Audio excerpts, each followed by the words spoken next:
Metals and non metals ಅಲ್ಲಿ chemical properties ನೋಡ್ತಾ ಇದ್ವಿ. ಅದರಲ್ಲಿ ಫೋರ್ತ್ ಪ್ರಾಪರ್ಟಿ ಇದೆ.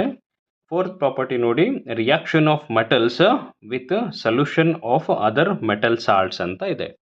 ಅಂದರೆ ಇದಕ್ಕೂ ಮುಂಚಿನ ಕ್ಲಾಸಲ್ಲಿ ನಾವು ಫಿಸಿಕಲ್ ಪ್ರಾಪರ್ಟಿ ಹೇಳಿದ್ವಿ, ಕೆಮಿಕಲ್ ಪ್ರಾಪರ್ಟೀಸನ್ನು ಹೇಳಿದ್ವಿ. ಅದರಲ್ಲಿ ಕೆಮಿಕಲ್ ಪ್ರಾಪರ್ಟೀಸಲ್ಲಿ 4ನೇ ಪ್ರಾಪರ್ಟಿ ಹೇಳ್ತಾ ಇದ್ದೀನಿ, ಅಂದರೆ metal react with metal salts ಅಂತ.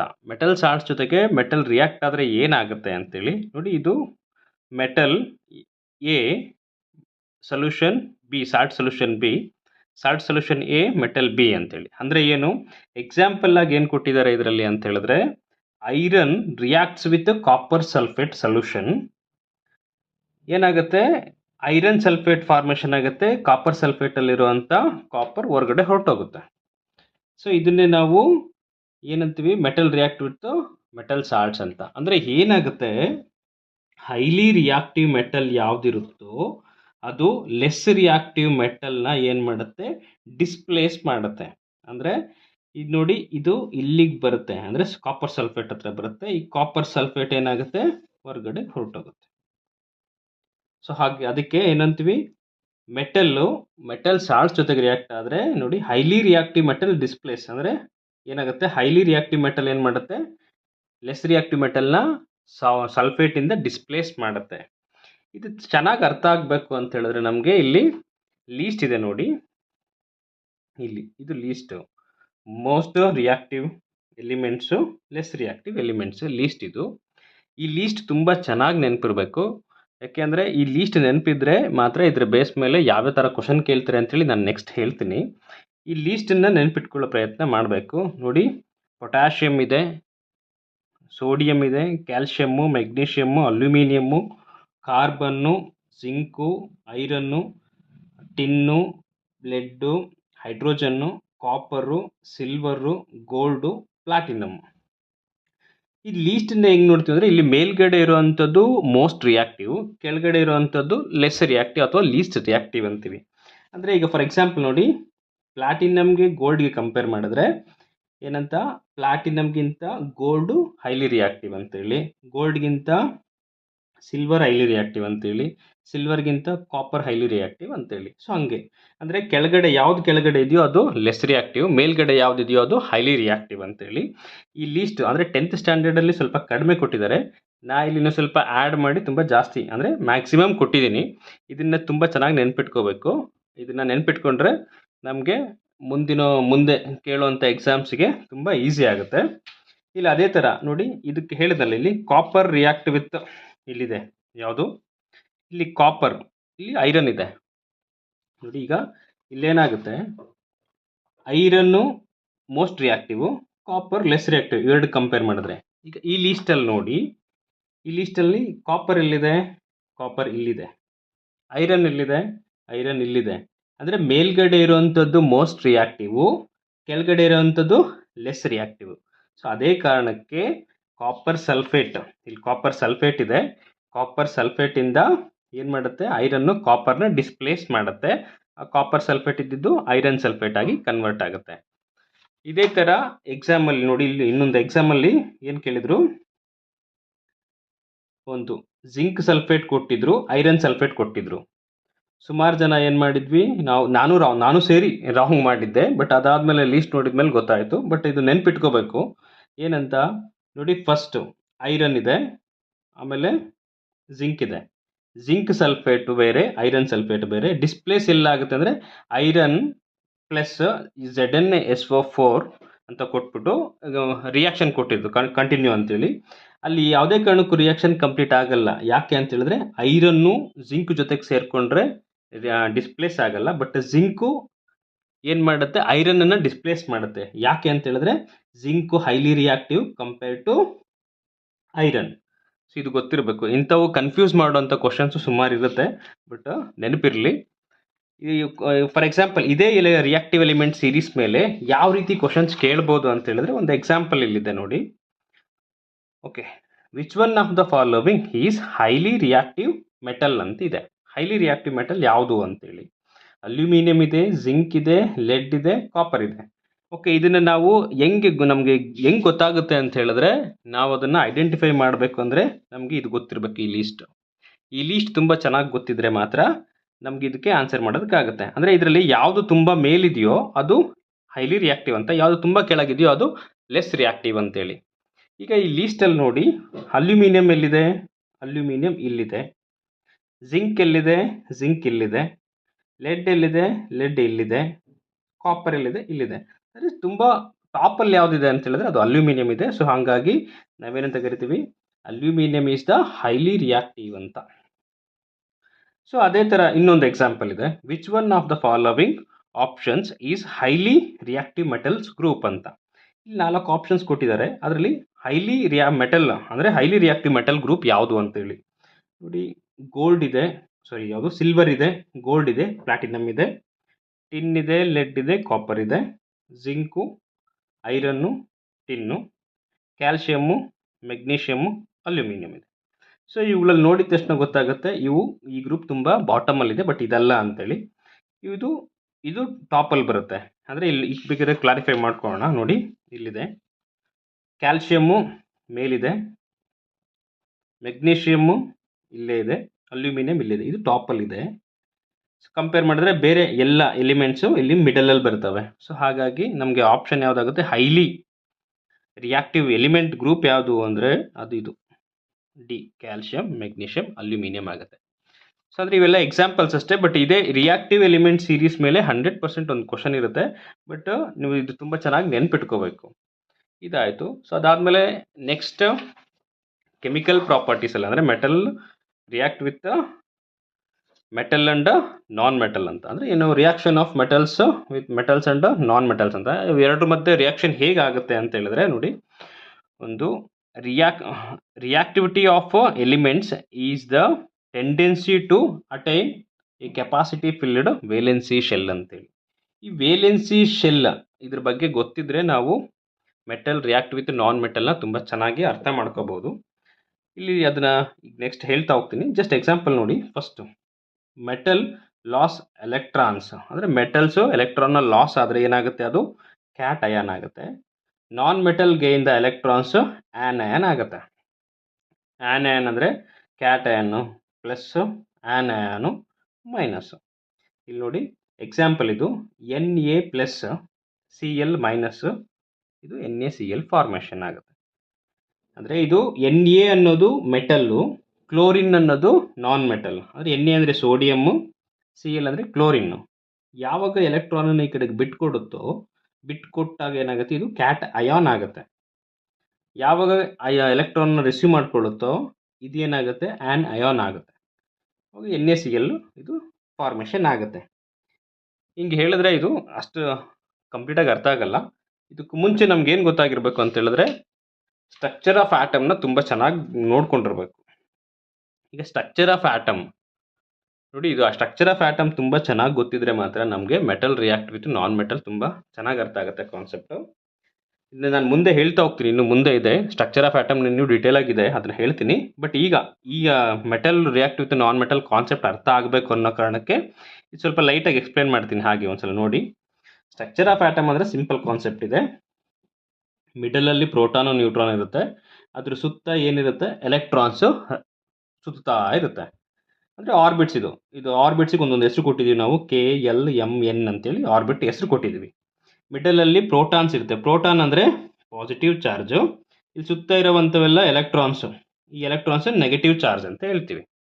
ಓಕೆ, ಆ ಎಲೆಕ್ಟ್ರಾನ್ಸ್ ಎಲ್ಲೆಲ್ಲಿ ಸುತ್ತಾ ಇರುತ್ತೆ ಅಂತ ಹೇಳಿದ್ರೆ, ಆ ಎಲೆಕ್ಟ್ರಾನ್ಸ್ ಸುತ್ತುವಂಥ ಜಾಗ ಯಾವುದು ಅಂತ ಹೇಳಿದ್ರೆ ಇದನ್ನೇ, ಈ ಜಾಗನ ನಾವು ಆರ್ಬಿಟ್ ಅಂತ ಕರಿತೀವಿ. ಈ ಆರ್ಬಿಟ್ನ ನಾವು ಶೆಲ್ ಅಂತಲೂ ಕರಿತೀವಿ.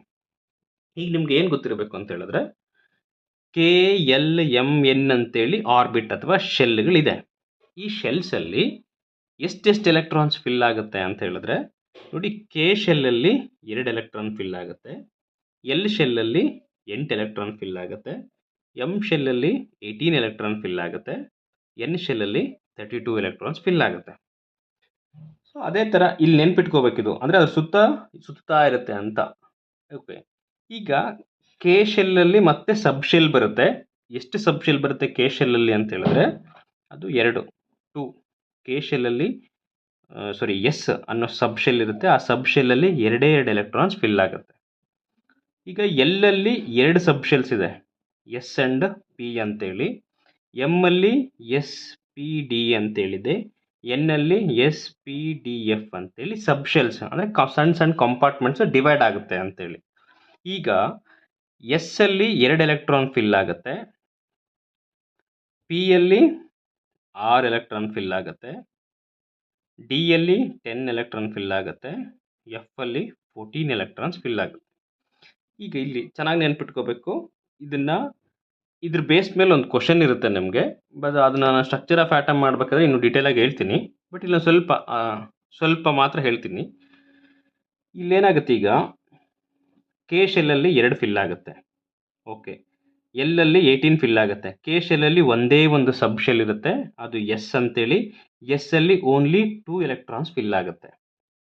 ಎಲ್ಲಲ್ಲಿ ಸಬ್ ಶೆಲ್ಲು ಎಸ್ ಅಂಡ್ ಪಿ ಇರುತ್ತೆ.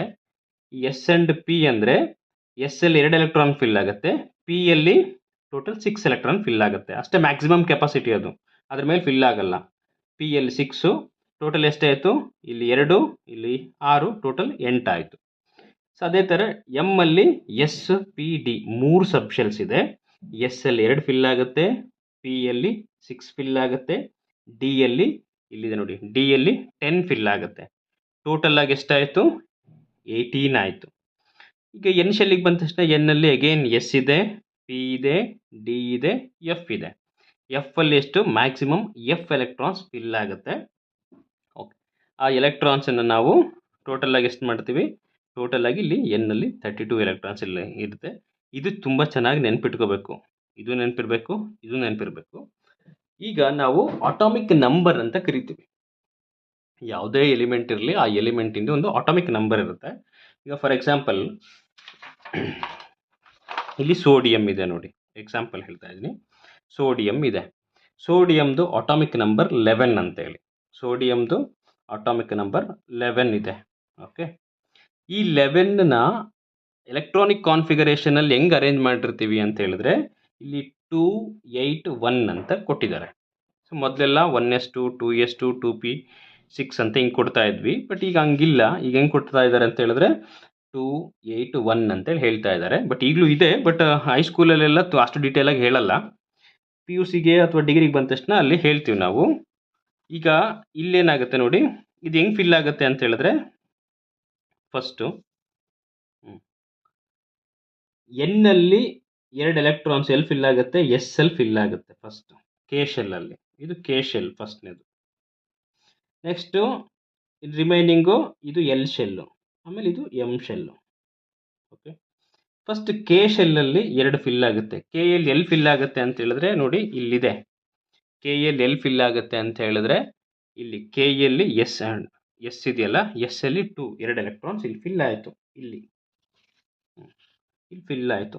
ಅದಾದಮೇಲೆ ಎಗೇನ್ ಎಮ್ ಶೆಲ್ಲಿಗೆ ಬಂದಾಗ ನಾವು ಎಲ್ ಶೆಲ್ಲಿಗೆ ಬಂದಾಗ ನಾವು ಎಲ್ ಶೆಲ್ಲಲ್ಲಿ 8 ಎಲೆಕ್ಟ್ರಾನ್ಸ್ ಫಿಲ್ ಆಗುತ್ತೆ. ಹೆಂಗೆ ಅಂತ ಹೇಳಿದ್ರೆ ಇಲ್ಲಿದೆ ನೋಡಿ, ಎಲ್ಲಲ್ಲಿ 8 ಫಿಲ್ ಆಗಬೇಕು. ಫಸ್ಟು ಎಸ್ ಎಲ್ ಫಿಲ್ ಆಗುತ್ತೆ, ಆಮೇಲೆ ಪಿ ಎಲ್ ಫಿಲ್ ಆಗುತ್ತೆ.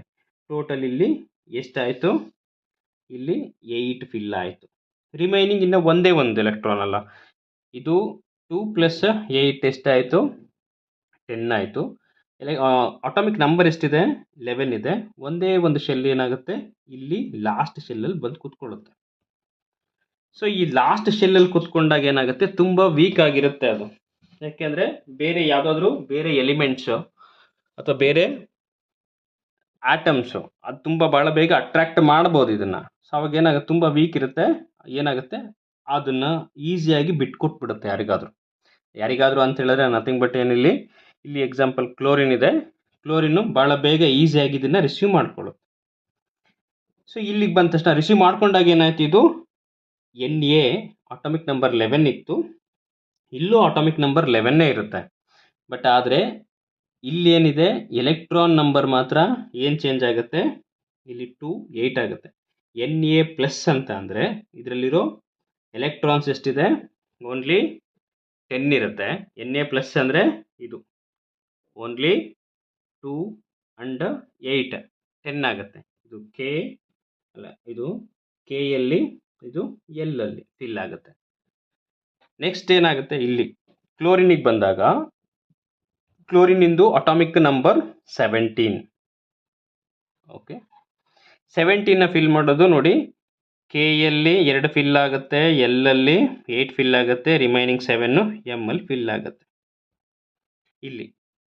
ಬಟ್ ಇದು ಔಟರ್ ಮೋಸ್ಟ್ ಶೆಲ್ ಕಂಪ್ಲೀಟಾಗಿ ಫಿಲ್ ಆಗಬೇಕು ಅಂತ ಹೇಳಿದ್ರೆ ಇನ್ನೂ ಒಂದು ಎಲೆಕ್ಟ್ರಾನ್ ಬೇಕಾಗಿರುತ್ತೆ. ಅವಾಗ ಏನಾಗುತ್ತೆ, ಸೋಡಿಯಮಿಂದ ಇಲ್ಲಿಗೆ ಈಸಿಯಾಗಿ ಪಾಸ್ ಆಗುತ್ತೆ, ಆವಾಗ Cl ಮೈನಸ್ ಆಗುತ್ತೆ. ಇದಕ್ಕೆ ಎಲೆಕ್ಟ್ರಾನಿಕ್ ಕಾನ್ಫಿಗರೇಷನ್ ಏನಂತೀವಿ, 2 8 8 ಅಂತ ಕರಿತೀವಿ. ಇಲ್ಲಿ ನೀವು ಗಮನಿಸಬೇಕು, ಇದು ಯಾಕೆ Na+ ಆಯಿತು, ಇದು ಯಾಕೆ Cl ಮೈನಸ್ ಆಯಿತು ಅಂತೇಳಿ. ನೋಡಿ, ಅಟಾಮಿಕ್ ನಂಬರ್ ಅಂತ ಹೇಳಿದ್ರೆ total number of protons present in an atom ಅಂತೇಳಿ. ಅಂದರೆ ಆಟಮಲ್ಲಿರುವಂಥ ಟೋಟಲ್ ನಂಬರ್ ಆಫ್ ಪ್ರೋಟಾನ್ಸ್ ಅಂದರೆ ಪಾಸಿಟಿವ್ ಚಾರ್ಜ್ ಎಷ್ಟಿರ್ತಾವೋ ಅದನ್ನು ನಾವು ಅಟಾಮಿಕ್ ನಂಬರ್ ಅಂತ ಕರಿತೀವಿ. ಈಗ ನಾವಿರೋ ಎಲ್ಲ ಎಲಿಮೆಂಟ್ಸ್ನು ನಾವು ಯಾವ್ಯಾವ ಎಲಿಮೆಂಟ್ಸ್ ನೋಡ್ತೀವೋ ನೋಡಿ, ಈ ಪೀರಿಯಾಡಿಕ್ ಟೇಬಲಲ್ಲಿರುವಂಥ ಎಲ್ಲ ಎಲಿಮೆಂಟ್ಸು ಕೂಡ ಅಟಾಮಿಕ್ ನಂಬರ್ ಬೇಸ್ ಮೇಲೆ ಅರೇಂಜ್ ಆಗಿರೋದು. ಸೊ ಅದೇ ಕಾರಣಕ್ಕೆ ನಾವೇನು ಮಾಡ್ತೀವಿ, ಇಲ್ಲಿ ಅಟಾಮಿಕ್ ನಂಬರ್ನ ನೋಡ್ಕೋತೀವಿ. ಸೊ ಅಂದರೆ ಅಟಾಮಿಕ್ ನಂಬರ್ ಅಂದರೆ ಟೋಟಲ್ ಪ್ರೋಟಾನ್ ನಂಬರ್ಸ್ ಅಂದರೆ ಪಾಸಿಟಿವ್ ಚಾರ್ಜ್ ಎಷ್ಟಿರುತ್ತೋ ಅದನ್ನೇ ನಾವು ಅಟಾಮಿಕ್ ನಂಬರ್ ಅಂತ ಕರಿತೀವಿ. ಈಗ ಪಾಸಿಟಿವ್ ಚಾರ್ಜ್ ಎಷ್ಟಿರುತ್ತೋ ಅಷ್ಟೇ equal number of negative charge ಇರುತ್ತೆ, ಅಂದರೆ ಅದನ್ನು ಎಲೆಕ್ಟ್ರಾನ್ ಅಂತ ಕರಿತೀವಿ. ಹಾಗಾದರೆ ಇಲ್ಲೇನಾಗುತ್ತೆ, ಇಲ್ಲಿ ಪ್ರೋಟಾನ್ ನಂಬರ್ 11 ಇದ್ದರೆ ಎಲೆಕ್ಟ್ರಾನ್ ನಂಬರು 11 ಇರುತ್ತೆ. ಯಾವಾಗ ಇದರಲ್ಲಿರೋ ಎಲೆಕ್ಟ್ರಾನು ಒಂದು ಈ ಕಡೆ ಹೊರಟೋಗ್ಬಿಡುತ್ತಲ್ಲ, ಹೊರಟೋದಾಗ ಏನಾಯಿತು, ಈಗ ಇಂಬ್ಯಾಲೆನ್ಸ್ ಆಯಿತು. ಪಾಸಿಟಿವ್ ಚಾರ್ಜು ನೆಗೆಟಿವ್ ಚಾರ್ಜು ಇದು 11 ಇತ್ತು, ಬಟ್ ಇದೇನಾಯಿತು, ಒಂದು ಹೊರಗಡೆ ಹೊರಟೋದ್ಮೇಲೆ ಇದೆಷ್ಟಾಯಿತು, ಇದು 10 ಆಯಿತು. ಆವಾಗ ಯಾವ ಚಾರ್ಜ್ ತುಂಬ ಜಾಸ್ತಿ ಇರೋದು ಅಂತ ಹೇಳಿದ್ರೆ, ತುಂಬ ಜಾಸ್ತಿ ಇರೋ ಚಾರ್ಜ್ ಯಾವುದು ಅಂತ ಹೇಳಿದ್ರೆ ಇದು Na+. ಅದಕ್ಕೆ ಇಲ್ಲಿ ಏನಾಗುತ್ತೆ, Na+ ಆಗುತ್ತೆ. ಅಂದರೆ ಇದರಲ್ಲಿ ಪಾಸಿಟಿವ್ ಚಾರ್ಜ್ ತುಂಬ ಒಂದು ಜಾಸ್ತಿ ಇದೆ, ಅದಕ್ಕೆ Na+ ಅಂತ ಕರಿತೀವಿ. ಸೊ ಇಲ್ಲೇನಾಯಿತು, ಇಲ್ಲಿ ಸೇಮ್ ಏನಾಗುತ್ತೆ, ಇಲ್ಲೂ ಅಷ್ಟೇ 17 ಇದೆ, ಪ್ರೋಟಾನ್ 17 ಇದೆ, ಅಂದರೆ ಪಾಸಿಟಿವ್ ಚಾರ್ಜ್ 17 ಇದೆ, ನೆಗೆಟಿವ್ ಚಾರ್ಜ್ 17 ಇರಬೇಕಿತ್ತು. ಬಟ್ ಇಲ್ಲಿಂದ ಒಂದು ರಿಸೀವ್ ಮಾಡ್ಕೋತಲ್ಲ, ಆವಾಗ ಎಷ್ಟಾಯಿತು, ಅದು 18 ಆಯಿತು. ಸೊ ಅದಕ್ಕೆ ಏನಾಯಿತು, ಇದರಲ್ಲಿ ಯಾವ ಚಾರ್ಜ್ ಜಾಸ್ತಿ ಇದೆ ಅಂತ ಹೇಳಿದ್ರೆ ಅದು ಇದು ನೆಗೆಟಿವ್ ಚಾರ್ಜ್ ಜಾಸ್ತಿ ಇದೆ, ಅದಕ್ಕೆ Cl ಮೈನಸ್ ಅಂತ ಕರಿತೀವಿ. ಅದಕ್ಕೆ ಇಲ್ಲಿ ನೋಡಿ, ಇದು ಎಲೆಕ್ಟ್ರಾನಿಕ್ ಕಾನ್ಫಿಗರೇಷನ್ನು ಇಲ್ಲಿ ಒಂದು ಕಡಿಮೆ ಆಗುತ್ತೆ, ಇಲ್ಲಿ ಒಂದು ಜಾಸ್ತಿ ಆಗುತ್ತೆ. ನೀವು ತುಂಬ ಚೆನ್ನಾಗಿ ನೆನಪಿರಬೇಕು, ಎಕ್ಸಾಮಲ್ಲಿ ಕ್ವಶನ್ ಏನಾದರೂ ಕೇಳ್ಬೋದು, Na+ ಅಲ್ಲಿ ಎಷ್ಟು ಎಲೆಕ್ಟ್ರಾನ್ಸ್ ಇರುತ್ತೆ ಅಂತ ಕೇಳಿದ್ರೆ ಎಷ್ಟು 8 ಇರುತ್ತೆ, ಅಲ್ಲ 2 + 8 10 ಇರುತ್ತೆ. Na ಎಷ್ಟಿರುತ್ತೆ ಅಂದರೆ 281 ಇರುತ್ತೆ. ಇಲ್ಲಿ ಕ್ಲೋರಿನಲ್ಲಿ ಅಷ್ಟೇ, ಕ್ಲೋರಿನಲ್ಲಿ 287 ಇರುತ್ತೆ, ಅಂದರೆ 1s2 2s2 2p6 3s2 3p4 ಅಂತ. ಇದಿಷ್ಟು ಯಾವುದ್ರಲ್ಲಿ ಬರುತ್ತೆ, ಕ್ಲೋರಿನಲ್ಲಿ. ಅಂದರೆ ಈಗ ಮೊದಲು ಹಂಗೆ ಹೇಳ್ತಾ ಇದ್ವಿ, ಈಗ ಹಿಂಗೆ ಬರಿತೀವಿ ಅಷ್ಟೇ, ಎಷ್ಟು 287 ಅಂತ ಬರಿತೀವಿ. ಇಲ್ಲೇನಾಗುತ್ತೆ, Cl ಅಲ್ಲಿ Cl ಮೈನಸ್ ಅಂದರೆ ಒಂದು ಎಲೆಕ್ಟ್ರಾನ್ ಜಾಸ್ತಿ ಆಗುತ್ತೆ, ಅದಕ್ಕೆ 288 ಅಂತ ಕರಿತೀವಿ. ತುಂಬ ಚೆನ್ನಾಗಿ ನೆನಪಿರಬೇಕು ಈ ಕಾನ್ಸೆಪ್ಟ್. ಇದೇ ಕಾನ್ಸೆಪ್ಟ್ ಮೇಲೆ ಸುಮಾರು ಪ್ರಶ್ನೆಗಳು ಬರುತ್ತೆ. ನೆಕ್ಸ್ಟ್ ಅದಾದಮೇಲೆ ಇಲ್ಲಿ ಅಟಾಮಿಕ್ ನೋಡಿ ಸಿಂಬಲ್ಸ್ ಹೆಂಗೆ ಬರಿತೀವಿ ಅಂತ ಹೇಳಿದ್ರೆ, ಇಲ್ಲಿ ಯಾವುದಾದ್ರೂ ಎಲಿಮೆಂಟ್ ಬರಿತೀವಿ. ಏಕೆ ನೋಡಿ, ಇಲ್ಲಿ ಯಾವುದಾದ್ರೂ ಫಾರ್ ಎಕ್ಸಾಂಪಲ್ ಯಾವುದಾದ್ರೂ ಒಂದು ಎಲಿಮೆಂಟು ಹೈಡ್ರೋಜನ್ ಬರಿತೀವಿ, ಹೈಡ್ರೋಜನ್ ಅಂತ ಬರಿತೀವಿ ಅಂತ ಅಂದ್ಕೊಳ್ಳಿ. ಇದ್ರದ್ದು ಅಟಾಮಿಕ್ ನಂಬರ್ ಎಷ್ಟಿದೆ, ಅಟಾಮಿಕ್ ನಂಬರು 1 ಇಲ್ಲಿ ಕೆಳಗೆ ಬರಿತೀವಿ. ಇದ್ರ ಅಟಾಮಿಕ್ ಮಾಸ್ ನಂಬರು ಇಲ್ಲಿ ಬರಿತೀವಿ, ಅದು 1. ಇದರಲ್ಲೂ ಅಟಾಮಿಕ್ ನಂಬರ್ ಅಂದರೆ ಪ್ರೋಟಾನ್ ನಂಬರ್ 1 ಇರುತ್ತೆ, ಇದರಲ್ಲಿ ನ್ಯೂಟ್ರಾನ್ ನಂಬರ್ ಒಂದೇ ಇರುತ್ತೆ, ಚೇಂಜ್ ಆಗಲ್ಲ. ನೋಡಿ ಅಟಾಮಿಕ್ ನಂಬರು ಇಲ್ಲಿದೆ, Z ಅಂತ ರೆಪ್ರೆಸೆಂಟ್ ಮಾಡ್ತೀವಿ. ಹೆಂಗೆ, ಅಟಾಮಿಕ್ ನಂಬರ್ ಅಂದರೆ the total number of protons present in an atom. Atomic mass number ಅಂದರೆ ಸಿಂಪಲ್ ಇದೆ, the total number of protons and neutrons ಇವೆರಡೂ ಸೇರಿ ಮಾಸ್ ನಂಬರ್ ಆಗುತ್ತೆ. Total number of protons and neutrons present in an atom is called atomic mass number ಅಂತ. ಅಂದರೆ atom ಎಷ್ಟು weight ಇದೆ ಅನ್ನೋದನ್ನ ಇಲ್ಲಿ ಬರಿತೀವಿ. ಇದನ್ನ ಸಿಂಬಲ್ X A Z, ಈ ಸಿಂಬಲ್ನ ತುಂಬ ಚೆನ್ನಾಗಿ ನೋಡ್ಕೊಳ್ಳಿ, ನೆನಪಿರಲಿ. ಕೆಳಗಡೆ ನಾವು ಅಟಾಮಿಕ್ ನಂಬರ್ ಬರಿತೀವಿ, ಮೇಲ್ಗಡೆ ಏನು ಅಟಾಮಿಕ್ ಮಾಸ್ ನಂಬರ್ ಬರಿತೀವಿ. ನೆಕ್ಸ್ಟ್ ಇಲ್ಲಿ ನೋಡಿ 2n² ಅಂತ ಬರ್ತಿದ್ದೀವಿ. 2n² ಅಂತ ಏನು ಅಂತ ಹೇಳಿದ್ರೆ, ಯಾವ ಶೆಲ್ಲಲ್ಲಿ ಎಷ್ಟು ಎಲೆಕ್ಟ್ರಾನ್ ಫಿಲ್ ಆಗುತ್ತೆ ಅಂತೇಳಿ ನಿಮಗೆ ನೆನಪಿಲ್ಲ ಅಂತ ಹೇಳಿದ್ರೆ ಈ ಫಾರ್ಮುಲಾ ಯೂಸ್ ಆಗುತ್ತೆ. ಈ ಫಾರ್ಮುಲಾ 2n² ಫಾರ್ಮುಲಾ ಇದು. ಫಾರ್ ಎಕ್ಸಾಂಪಲ್ ನೋಡಿ, ಇಲ್ಲಿ ಕೆ ಶೆಲ್ ಅಂದರೆ ಅದನ್ನು 1 ಅಂತೀವಿ, ಎಲ್ ಅಂದರೆ 2 ಅಂತೀವಿ, ಎಮ್ ಅಂದರೆ 3 ಅಂತೀವಿ, ಎನ್ ಅಂದರೆ 4 ಅಂತೀವಿ. ಈಗ 2 × n ಅಂದರೆ ನಂಬರ್ ಆಫ್ ಶೆಲ್ಸು, ಅಂದರೆ ಈ ನಂಬರ್ ಯಾವ ನಂಬರಲ್ಲಿ ಇದೆ ಶೆಲ್ಲು. ಈಗ ಕೆ ಎಲ್ಲಿದ್ರೆ 1 ಅಂತ ಹಾಕ್ತೀವಿ. ಈಗ ಫಾರ್ ಎಕ್ಸಾಂಪಲ್ ಇಲ್ಲಿ ಎಮ್ ಶೆಲ್ಲಿಂದ ತೊಗೊಂಡಿದ್ದೀವಿ ಎಕ್ಸಾಂಪಲ್. ಎಮ್ ಅಂದರೆ 3 ಅಂತ. ಈಗ ನೋಡಿ 2 ಇಂಟು 3 ಹೋಲ್ ಸ್ಕ್ವೇರ್ ಇದು ಏನಾಗುತ್ತೆ, 2 ಇಂಟು 9 ಆಗುತ್ತೆ, ಟೋಟಲ್ 18. ಎಮ್ ಶೆಲ್ಲಲ್ಲಿ ಎಷ್ಟು ಎಲೆಕ್ಟ್ರಾನ್ ಫಿಲ್ ಆಗುತ್ತೆ, 18 ಎಲೆಕ್ಟ್ರಾನ್ ಫಿಲ್ ಆಗುತ್ತೆ. ಇದೇ ಥರ ನೀವು ಯಾವುದೋ ಕೆ ಶೆಲ್ ಅಂದರೆ ಇದು 1 ನಂಬರ್ 1 ಇದ್ರದ್ದು 2 ಇದ್ರದ್ದು 3 ಇದ್ರದ್ದು 4 ಈ ನಂಬರ್ ಹಾಕ್ಕೊಂಡು ಈ ಶೆಲ್ನ ನೋಡ್ಕೋಬೋದು. ಇದಿಷ್ಟು just atomic structure of atoms.